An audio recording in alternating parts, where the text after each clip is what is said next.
اخلاقی طور پہ، معاشرتی طور پہ، قانونی طور پہ، مذہبی طور پہ بھی ہم اس طرح کے واقعے کو اور اس قتل کو انڈوز نہیں کر سکتے۔ غیرت کی بنیاد کے اوپر قتل کرنے کی اجازت نہیں ہے۔ علماء کو اس موضوع پر بڑے کھل کے بات کرنی چاہیے۔ علماء تربیت اور انہیں آگاہی دینے کے لیے محراب و منبر کا استعمال کریں۔ ونس اگین، اور اس وقت ہم ملک پہ دیکھ رہے ہیں ایک ویو ہے غیرت کے نام پر قتل کے مختلف واقعات جو ہیں وہ پیش آ چکے ہیں۔ بلوچستان کا چاہے واقعہ ہو جس کا ہم ذکر کریں، ڈگاری میں پیش آنے والا افسوسناک ڈبل مرڈر کا جو کیس ہے، جو کہ بانو اور احسان کا،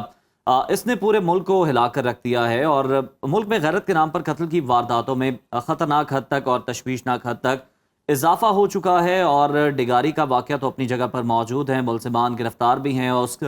قبیلے کا، اس جرگے کا جو سربراہ تھا اس کو بھی حراست میں لیا گیا، بانو کی ماں کو بھی گرفتار کیا گیا، اور وجہ یہ بنی کہ انہوں نے سردار کے حق میں جو ہے وہ سٹیٹمنٹ دی تھی۔ اس کے بعد راولپنڈی میں غیرت کے نام پر 17 سالہ سدرا کو بڑی بے دردی سے قتل کر دیا گیا، اور ملزمان نے مقتولہ کے ساتھ انتہائی بربریت کا مظاہرہ کیا، اور پوسٹ مارٹم کے دوران جو انکشاف ہوئے وہ بڑے خوفناک ہیں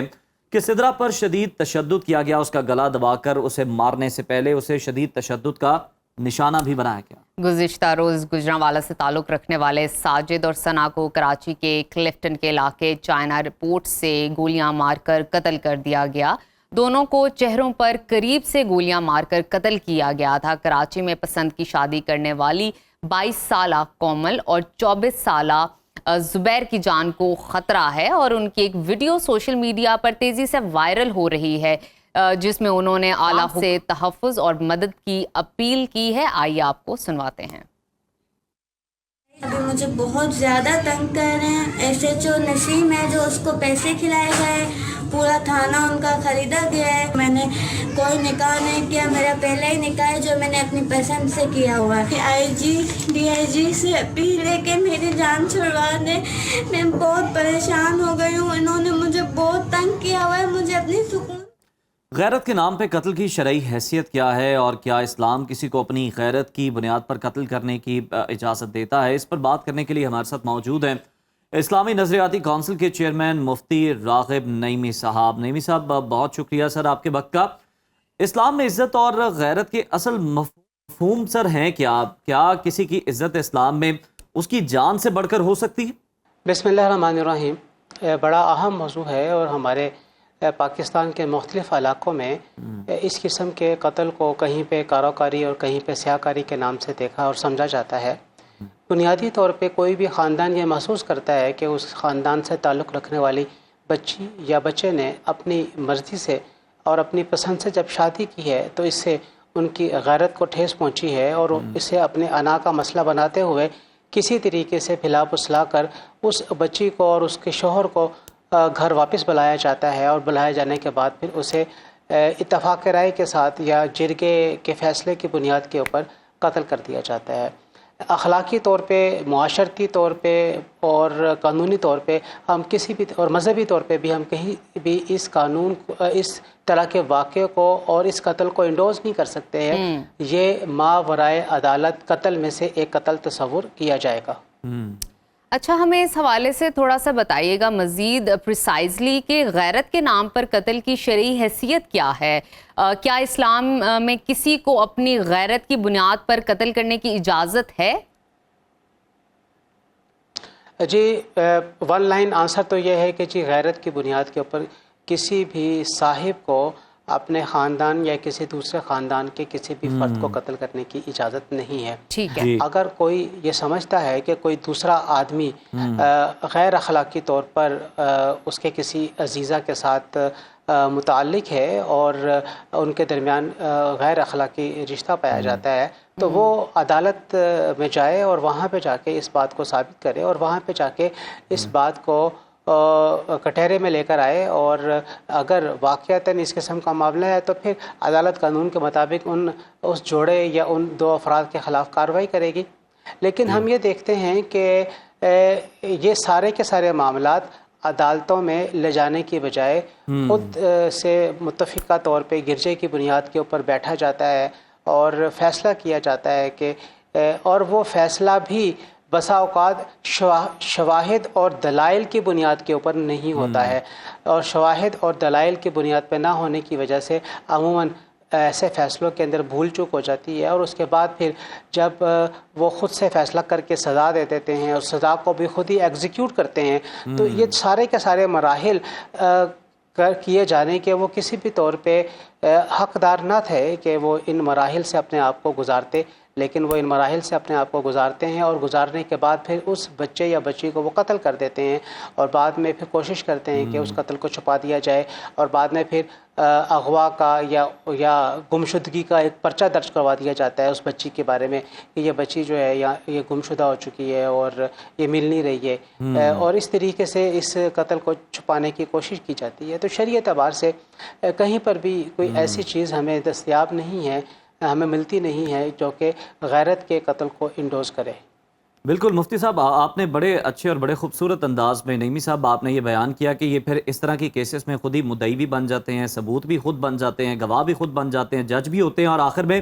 جلاد بھی خود بن جاتے ہیں عدالتوں کے ہونے کے باوجود۔ سر، اسلامی تعلیمات میں اگر ہم دیکھیں بدکاری یا زنا کا الزام ثابت کرنے کا طریقہ کار موجود ہے، لیکن کسی قسم کے طریقہ کار کو فالو نہیں کیا جاتا۔ کیا محض شک یا سماجی دباؤ کی بنیاد پر کسی کو قتل کر دینا جائز ہے؟ کیا یہ اسلامی اور جو ہماری قرآن کی تعلیمات ہیں ان کے منافی نہیں ہے؟ بالکل جی بالکل منافی ہے، اور کسی کو بھی حق نہیں پہنچتا ہے کہ وہ کسی دوسرے کو خود سے قتل کرے۔ دیکھیے، جو کسی کی جان لینا ہے یہ ایک بہت اہم معاملہ ہے، اور کسی کی جان کو بغیر کسی ثبوت کے اور ان جائز وجوہات کے جن کی بنیاد پہ کسی کو قتل کیا جاتا ہے، جو کہ اسلام نے بیان کی ہیں کہ اگر کوئی کسی کو قتل کرے تو بدلے میں قتل کیا جائے گا، کوئی اگر زنا کرے تو شادی شدہ ہو تو وہ اس جرم کے بدلے میں قتل کیا جائے گا، اور پھر ہم یہ دیکھتے ہیں کہ کوئی اگر ڈکیتی یا ہرابہ کرتا ہے تو اسے اس کے بدلے میں قتل کیا جاتا ہے، یا کوئی اگر مذہب کو چھوڑتا ہے اور ارتداد کا راستہ اختیار کرتا ہے تو اس کو موقع دیا جائے گا کہ وہ واپسی کا راستہ اختیار کر لے، اگر واپسی کا راستہ اختیار نہیں کرتا ہے تو پھر اسے قتل کیا جائے گا۔ لیکن یہ سارے کے سارے قتل ریاست اور ریاست کے جو نمائندے ہیں ان کی ایما کے اوپر قتل کیا جائے گا، اور جو حکمران ہے یا جو انتظامیہ ہے وہ اس قتل کے فیصلے کو ایگزیکیوٹ کریں گی، حتیٰ کہ مقتول کے ورثاء کو بھی اجازت نہیں دی جاتی کہ وہ قاتل کو اپنے ہاتھ سے قتل کریں۔ وہاں پر بھی جو قاتل کو قتل کیا جائے گا جلاد کے ذریعے سے، وہ بھی مقتول کے ورثاء میں کسی بھی طور پہ اس کے خاندان سے نہیں ہونا چاہیے۔ بالکل ٹھیک ہے مفتی صاحب، اگر ایک سچویشن ڈسکس کر لیں، فار انسٹنس اگر کوئی شخص اپنی بہن، بیوی یا بیٹی کو غیرت کے نام پر قتل کرتا ہے تو کیا شرعی طور پر اسے قصاص یا حد کا سامنا کرنا چاہیے؟ جی شرعی طور پہ بالکل یہ قتل کرنے کے نتیجے میں قاتل ٹھہرایا جائے گا، اور قاتل ٹھہرائے جانے کے نتیجے میں اس کے کیس کو بھی عدالت کے اندر لیا جائے گا، اور عدالت میں پھر اس کے اوپر مقدمہ چلایا جائے گا، اور پھر عدالت جو بھی اس کے بارے میں فیصلہ کرے اس فیصلے کو انتظامیہ ایگزیکیوٹ کرے۔ بالکل ٹھیک ہے۔ نعیمی صاحب، آخر میں ہمیں یہ بتا دیجیے گا کہ اس طرح کے واقعات جو ہیں تواتر کے ساتھ پیش آ رہے ہیں، قوانین حالانکہ موجود ہیں لیکن کہیں نہ کہیں امپلیمنٹیشن کا مسئلہ ہے، اور ڈیٹرنس جو ہے وہ قائم کرنے کی ضرورت ہے۔ کیا ایسے اقدامات ہیں جو کہ آپ تجویز کرتے ہیں کہ اٹھائے جانے چاہیے تاکہ مستقبل میں جو اس طرح کے واقعات ہیں ان کو روکا جا سکے، ان کا سدباب کیا جا سکے؟ دیکھیے، ہمیں ملٹائی لیول کے اوپر اقدامات اٹھانے کی ضرورت ہے۔ سب سے پہلے تو والدین کو یہ سمجھنے کی ضرورت ہے کہ شادی جو انہوں نے اپنے بچے اور بچیوں کی کرنی ہے وہ ان کی رضامندی کے ساتھ کریں۔ آج کے معاشرے میں جب سوشل میڈیا بہت پر اثر اور طاقتور بنتا چلا جا رہا ہے، اور اس کے زیر اثر ہم دیکھتے ہیں کہ پسندیدگی کے جذبات بچوں میں پیدا ہو جاتے ہیں، تو پھر بچوں کی جو پسند ہے اسے اہمیت دی جانی چاہیے۔ نعیمی صاحب، قطع کلامی کی معذرت، آپ یہیں سے کنٹینیو کیجئے گا۔ سر، آپ نہیں سمجھتے کہ یہ جو انسانی جان کی حرمت ہے یہ سکھانے کے لیے، بتانے کے لیے، اور ایک دفعہ سے یعنی کہ آپ سمجھنے کے ریفریشر کے طور پر، اور دوسرا یہ ہے کہ بچیوں کی جو پسند ہے وہ معلوم کرنے کے حوالے سے ممبر سے بھی جو ہے وہ اس طرح کے خطاب ہونے چاہیے تاکہ لوگوں کو اس معاملے میں زیادہ سے زیادہ شعور مل سکے؟